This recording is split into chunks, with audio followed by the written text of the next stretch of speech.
দুনিয়ার বুকে জাহান্নামী এবং জান্নাতি এই দুটো নারী চেনার উপায় আছে, কারা জান্নাতি আর কারা জাহান্নামী। তার মধ্যে তো অনেক কারণ আছে, তবে আমি মূল দুটো কারণ বলবো। একটা হলো কণ্ঠ, আর একটা হলো স্বামীর সঙ্গে জোরে কথা বলা, স্বামীর সঙ্গে মানে খারাপ আচরণ ব্যবহার করা, যেটা আম্মাজান ফাতেমা কোনোদিন করেনি। সে গজলটা শোনাবো, মনোযোগ দিয়ে শুনবেন গজলটি। এবং আজকের পর থেকে নিজেকে পরিবর্তন করতে হবে যদি জান্নাতি হতে চান। আর যদি মনে করেন না আমি এরকম করে ঠিক আছে জাহান্নামে যাই যাবো, আর সে ব্যাপার আলাদা। যদি মনে করেন জান্নাতে যাবো, তাহলে মন দিয়ে শুনবেন। কবি শব্দ মানতে বলছে, এই নারী তোমার কণ্ঠের আওয়াজ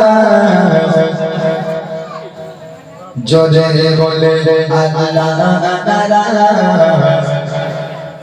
জাগানা নানা দুনিয়ায় চেনার উপায়, যাদের কণ্ঠ জোরে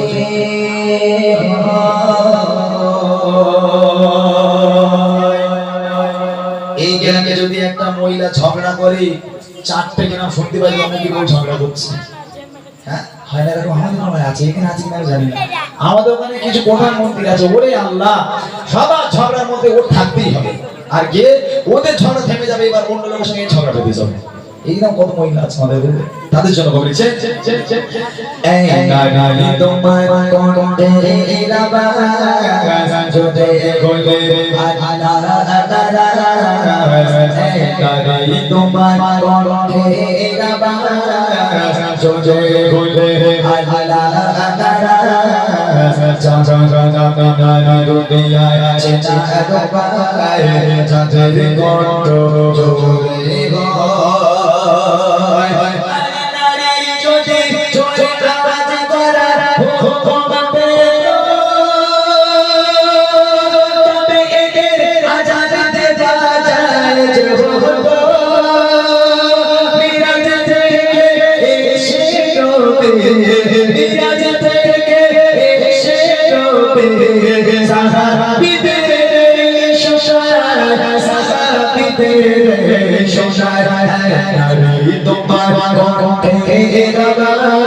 আওয়াজ জোরে বলে নারী তোমার কণ্ঠের আওয়াজ জোরে বলে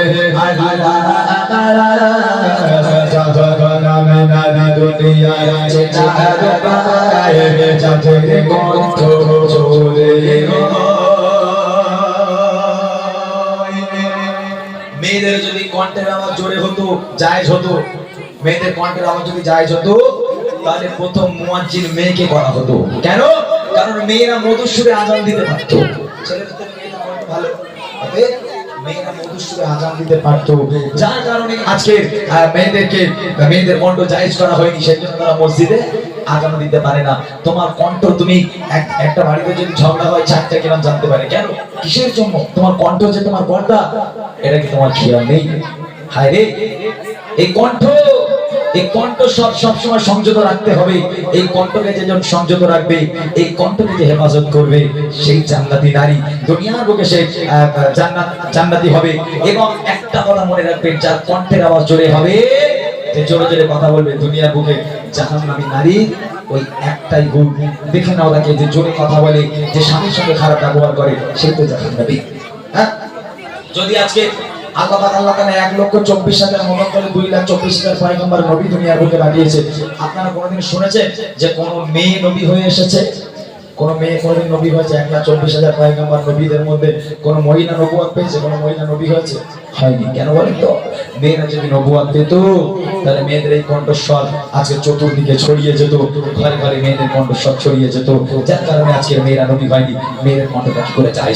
কবির ইচ্ছা দেখেন, ও গো আল্লাহ দেখো লাখো লাখো নবী পাঠিয়েছিল, সবাই তারা পুরুষ ছিল, নবুয়ত যারা পেল, নারী যদি নবী হতো, পর্দা লঙ্ঘন হতো, ইসলাম প্রচারে উম্মত তারে গারে নারীর কণ্ঠ ছড়িয়ে যেত। নারী যদি নবুয়ত পেত, তবে আদমে কি কদর কত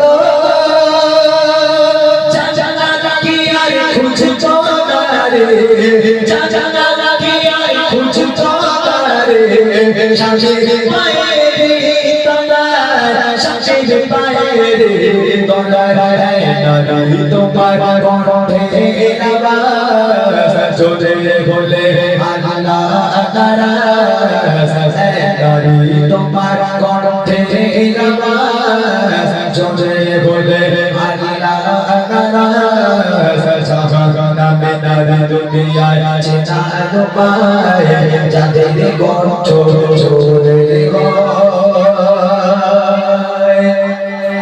কত মেয়েরা আছে যারা স্বামীর চোখে চোখ রেখে কথা বলে হ্যাঁ স্বামী ধরে না স্বামী যদি বউকে দুটো কথা বলে ও আপনার বউ চোখগুলো এত বড় বড় স্বামীর কাছে চোখ লে যাবে না ও স্বামী মাথা হ্যাক করতে বাধ্য হবে এরকম দাজ্জাল বউ আছে তাই না দেখেন আমাদের ফ্যামিলিতে ঝগড়া হয় আমাদের স্বামী স্ত্রীর মধ্যে ঝগড়া হয় মন দিয়ে শুনবে আল্লাহ রাসূলের মেয়ে ফাতেমার ফ্যামিলিতে ঝগড়া হতো আম্মা জান ফাতেমা আলীর সঙ্গে ঝগড়া হতো স্বামী স্ত্রী ঝগড়া হবেই আম্মা জান ফাতেমা আলীর সঙ্গে ঝগড়া করতো দুজন ঝগড়া হয়েছে ফাতেমা আলী ঝগড়া হয়েছে কেউ কারোর দিকে তাকায় না কথা বলে না এমন অবস্থায় আল্লাহ রাসূল ফাতেমা বাড়ি এলো ফাতেমা কি ব্যাপার গো দুজনে কালীর সঙ্গে ঝগড়া করেছে দুজনে আব্বা মেয়ের কথা হচ্ছে আল্লাহ রাসূল কি করবে ফাতেমাকে একদিকে শোভাবে আল্লাহ রাসূল নিজে মাঝখানে শোবে আর একদিকে হযরত আলীকে নেবে দুই পাশে দুই জামাই মেয়ে মাঝখানে শ্বশুর আল্লাহ রাসূল কত সুন্দর খোশ মিজাজে তাদের সঙ্গে গল্প করতে লাগে হাসি মজা করতে লাগে হাসি মজা করতে করতে গল্প করতে করতে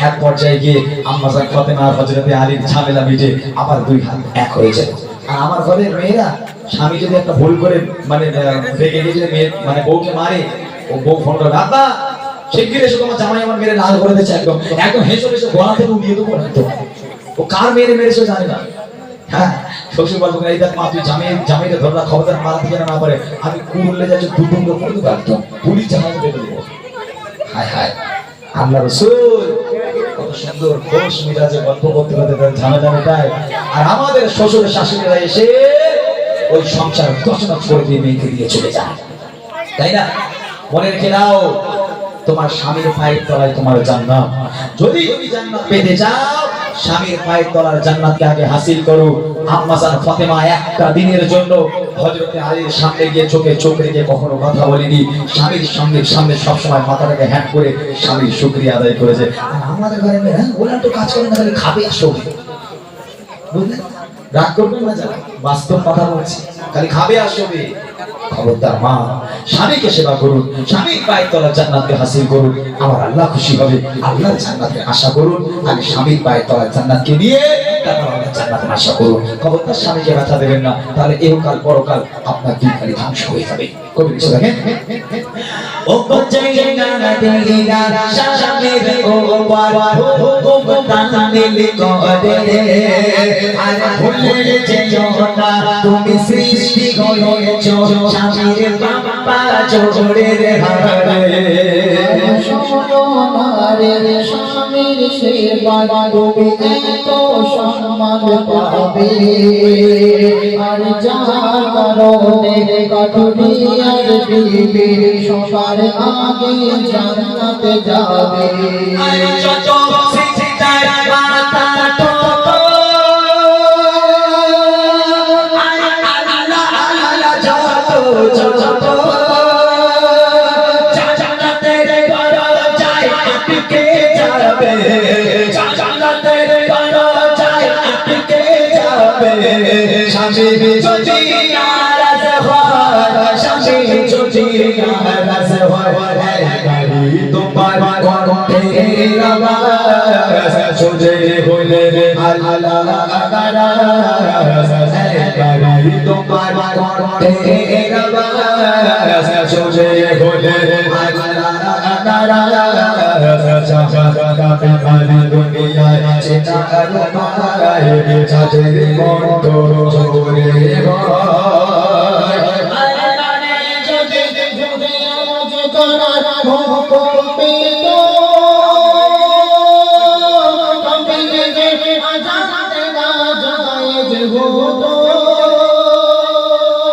মেরা যাতে এসে তবে